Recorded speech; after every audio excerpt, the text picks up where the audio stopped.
कौवा तो बहुत बुरा था। वो हमेशा बुरे काम ही करता। कभी किसी पक्षी से भोजन छीन लेता तो कभी किसी कमजोर को देखकर मारता। सोनी कौवी उसकी पत्नी थी और उसके बेटे का नाम जॉनी कौवा था। सोनी कौवी तो आजकल घोंसले में ही रहती थी क्योंकि उसने एक अंडा दिया हुआ था और उस अंडे में से बच्चा निकलने वाला ही था। इस कारण सोनी कौवी ज्यादा समय घोंसले में ही गुजारती। सोनी, अब मैं बूढ़ा होता जा रहा हूँ। अब तो जंगल के दूसरे पक्षी अब हमसे ज्यादा नहीं डरते। बस मेरा जॉनी बड़ा हो जाए और हमारा नया बेटा जो आने वाला है वो भी आ जाए, फिर हम सब मिलकर उन छोटे छोटे पक्षियों को सीधा करेंगे। आलू जी, ये जरूरी नहीं है कि अंडे से बेटा कौवा ही निकले। बेटी कौवी भी तो निकल सकती है। चुप कर जा मनहूस, ऐसी तेरी शक्ल काली, वो ऐसी ही बातें कर रही हो। कुछ शर्म करो, बूढ़े हो गए हो, अब तो बस कर जाओ। सारी जिंदगी बूढ़े काम किए, अब तो छोड़ दो। मैं तो जा रहा हूँ, मुझसे नहीं होती तेरी ये काई बर्दाश्त और हमारे इस अंडे से बेटा ही निकलेगा। तुम देख लेना, तुम देख लेना। ऐसे कालू कौवा वहाँ से चला जाता है। कैसा जालिम बाप है, एक बेटा है फिर भी बेटा ही मांग रहा है। और फिर ऐसे ही 2 दिन गुजर जाते हैं। उस कौवी का अंडा टूटता है और उसमें से तो एक छोटी सी कौवी बाहर निकलती है, जिसे देख सोनी कौवी तो बहुत परेशान हो जाती है। कालू तो आते ही मुझसे लड़ाई शुरू कर देगा। इसमें मेरा क्या दोस्त, और इतनी सुंदर तो है हमारी बेटी। मम्मा मम्मा मैं आ गई। मम्मा आप तो मुझे कुछ दुखी लग रही हो, इसलिए ना कि मैंने आने में देर कर दी। मम्मा मैं तो 2 दिन से अंडा तोड़ने की ट्राई में थी, मगर अंडा तो टूट ही नहीं रहा था। कालू कौवा भी सैर सपाटे कर कर वापस लौट आता है। अब मेरे बेटे के सामने उल्टी सीधी बातें ना करना, जो ही ऊपर वाले का इच्छा। मुझे तो पहले से पता था कि तुम्हारे अंडे से बेटी ही निकलेगी।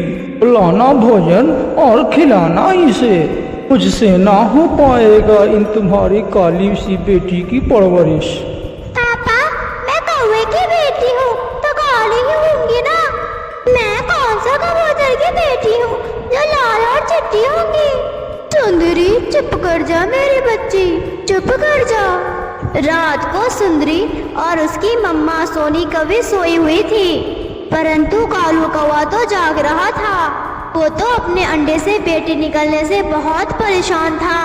अब मैं कैसे भोजन लाकर खिलाया करूँगा इसे। अगर बेटा होता तो दूसरे पक्षी हमसे डरते। मैं इसकी रक्षा किया करूँगा या कुछ और। मुझे तो कुछ न कुछ करना होगा जो मेरी जान छूटे इस बेटी से।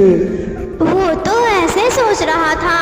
वो तो किसी भी तरह अपनी बेटी को अपने घोंसले में देखना नहीं चाहता था।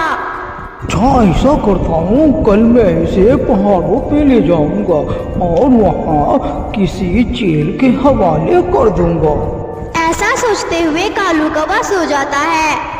अगले दिन कालू कौवा अपनी पत्नी से कहता है, बहुत दिनों से तुम घोंसले में ही हो। ऐसा करता हूँ, सुंदरी को ले जाता हूँ अपने साथ और तुम जाओ नदी से नहा आओ। कैसी गंदी बदबू आ रही है तुम में से। ऐसे बोल रहे हो जैसे खुद खुशबू बिखेर रहे हो। ऐसी बातें ना किया करो। अगर किसी दिन मुझे गुस्सा आ गया तो छोड़ूंगी नहीं मैं तुम्हें। मैं जा रही हूँ और तुम मेरी सुंदरी का ख्याल रखना। ऐसे सोनी कौवी नदी पर चली जाती है और कौवा अपनी बेटी को ठिकाने लगाने के लिए साथ ले जाता है। वो पहाड़ों पर जाते हैं। भी वो बैठे ही थे कि वहाँ चिड़िया और कबूतर आ जाते हैं। कालू, क्या ये तुम्हारी बेटी है?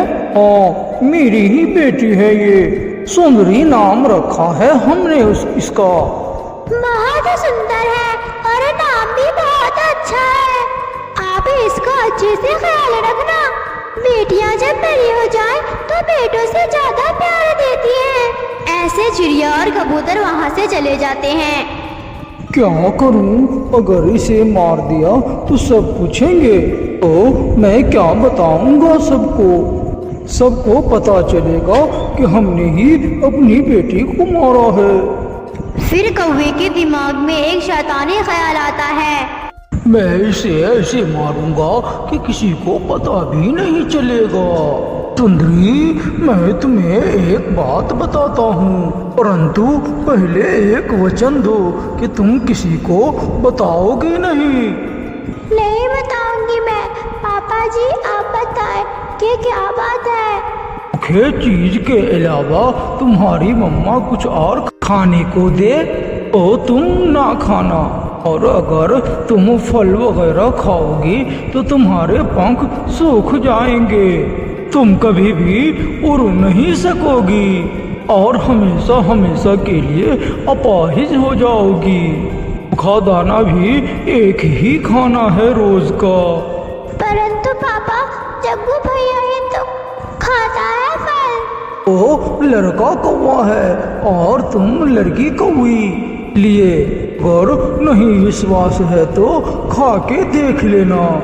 नहीं नहीं पापा जी, मैं तो फल कभी नहीं खाऊंगी। मैं तो केवल एक ही दाना खाया करूंगी। तो ऐसे तुम तो खुद ही मर जाओगी, मुझे मारना भी नहीं पड़ेगा। पापा जी आपने क्या कहा? नहीं नहीं, कुछ नहीं, चलो अब घर चले और अपनी मम्मा को और या किसी और को भी नहीं बताना। ने तुम्हें ये राज की बात बताई है। सब चाहते हैं कि तुम्हारे पंख सूख जाएं और तुम उड़ ना सको। ऐसे फिर कालू कौवा अपनी मासूम बेटी सुंदरी को लेकर वापिस घर चला जाता है। इतनी देर कर दी कालू जी, कहाँ चले गए थे सुंदरी को लेकर? हम घूमने गए थे। अच्छा सुंदरी, ये कुछ फल है तुम खा लो। मैंने और तुम्हारे भाई ने तो खा लिए हैं। नहीं मम्मा, मेरा तो फल खाने को दिल नहीं कर रहा। सुंदरी ऐसा कहते हुए अपने पापा की तरफ देख रही थी। पापा के साथ गई थी ना, कुछ खाकर पेट भरा हुआ होगा। चलो कोई बात नहीं, सुबह खा लेना। फिर ऐसे कुछ दिन गुजर जाते हैं। सोनी की बेटी तो बहुत कमजोर हो गई थी। वो तो जरा भी भोजन नहीं खाती। सुंदरी, जब फिर तुम और थोड़ी बड़ी हो जाओगी तो फिर सब खा लिया करना, कि तुम तो बहुत बुद्धिमान हो। किसी को बताया भी नहीं कि मैंने ये सब बताया है। खाने से तुम्हारे पंख सूख जाएंगे। मैं अपने पापा के राज की बात भला किसे कैसे बता सकती हूँ? मेरे पापा मेरे लिए तो अच्छा सोचते हैं। वो छोटी मासूम सुंदरी ये कब जानती थी कि उसके पापा तो उसे मारने जाता है। सोनी कौवी और इसका बेटा जग्गू भी कहीं से भोजन लेकर आ जाते हैं। कालू जी, हमारी सुंदरी तो दिन ब दिन बहुत ज्यादा कमजोर हो जा रही है। मैं इसे वैद्य जी के पास लेकर जा रही हूँ और तुम घर में जग्गू का ध्यान रखना। वैद्य जी के पास ले जाने की जरूरत नहीं है, ये खुद ही ठीक हो जाएगी। छा भला तो खाती है सुंदरी। कल पापा से लेकर आम खा लिए थे ना? सुंदरी झूठ बोलती है। हाँ मम्मा, मैंने पापा के साथ कल आम खा लिए थे और मुझे वैद्य जी के पास भी ना लेकर जाए। तुम चलो मेरे साथ, ऐसे तो तुम मर जाओगी, ऐसे कमजोर हो रही हो। फिर सोनी कभी सुंदरी को साथ ले ही जाती है। वो सीधे बुलबुल के पास जाती है। बुलबुल दीदी, मेरी बेटी तो दिन ब दिन कमजोर होती जा रही है। इसे कोई ऐसी दवा दे जिसे वो ठीक हो जाए।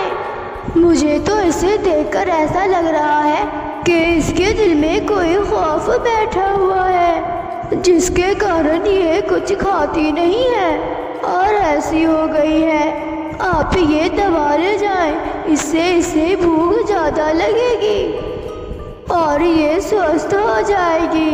अच्छा, मैं ऐसा करता हूँ, मैं सुंदरी की दवा में ये जहरीले पत्ते मिला दूंगा, से किसी को पता भी नहीं चलेगा। मेरी जान छूट जाएगी इस बेटी से। ऐसे कालू कौवा कुछ जहरीले पत्ते अपने साथ ले जाता है। सोनी भी दवा लेकर आ गई थी। कालू जी, मुझे तो पानी पीने जाना है, मैं वापस आकर दवा दूंगी सुंदरी को। बुलबुल दीदी बोल रही है कि इस दवा को खाने से हमारी सुंदरी ठीक हो जाएगी। पानी तो मुझे भी पीना है, चलो हम दोनों पानी पीने जाते हैं। फिर वो दोनों पानी पीने के लिए चले जाते हैं। वो जैसे ही जाते हैं, उनका बेटा जग्गू वो जहरीले पत्ते उठाकर खा लेता है और वो तो मर जाता है। भैया, क्या हुआ आपको? भैया, ये आपने क्या खा लिया है? आप बात क्यों नहीं कर रहे हैं? सोनी और कालू जैसे ही वापस आते हैं तो वो अपने बेटे को मरा हुआ देखकर रोने लग जाते हैं। मेरी दवा के पास कुछ पत्ते भरे हुए थे, वो खा लिए हैं भाई ने और तब से कुछ बोल नहीं रहे। कालू तो खामोश था और रोए जा रहा था। कालू, ये क्या हो गया? मेरा जग्गू कैसे मर गया? ऐसे कैसे हुआ? कालू कौवा अपनी बेटी सुंदरी को सीने से लगा लेता है। सुंदरी, आज के बाद तुम सब कुछ खा लेना मेरी बेटी। पापा, फिर मेरे पंख तो नहीं सूखेंगे? नहीं सूखेंगे, नहीं सूखेंगे मेरी बेटी। सोनी कभी रो रही थी और उसे कुछ समझ में नहीं आ रहा था कि सुंदरी ऐसा क्यों कह रही है। ऐसे उस कौवे को पता चल जाता है कि चाहे कितनी भी कोशिश कर लो, जिसे ऊपर वाला बचाना चाहे उसे कोई मार नहीं सकता। और कालू कौवा अपनी बेटी से प्यार करने लग जाता है। प्यारे दोस्तों, इस वीडियो को लाइक, अपने दोस्तों के साथ शेयर और चैनल को सब्सक्राइब करना बिल्कुल मत भूलिएगा। तब तक के लिए बाय, अब मिलते हैं।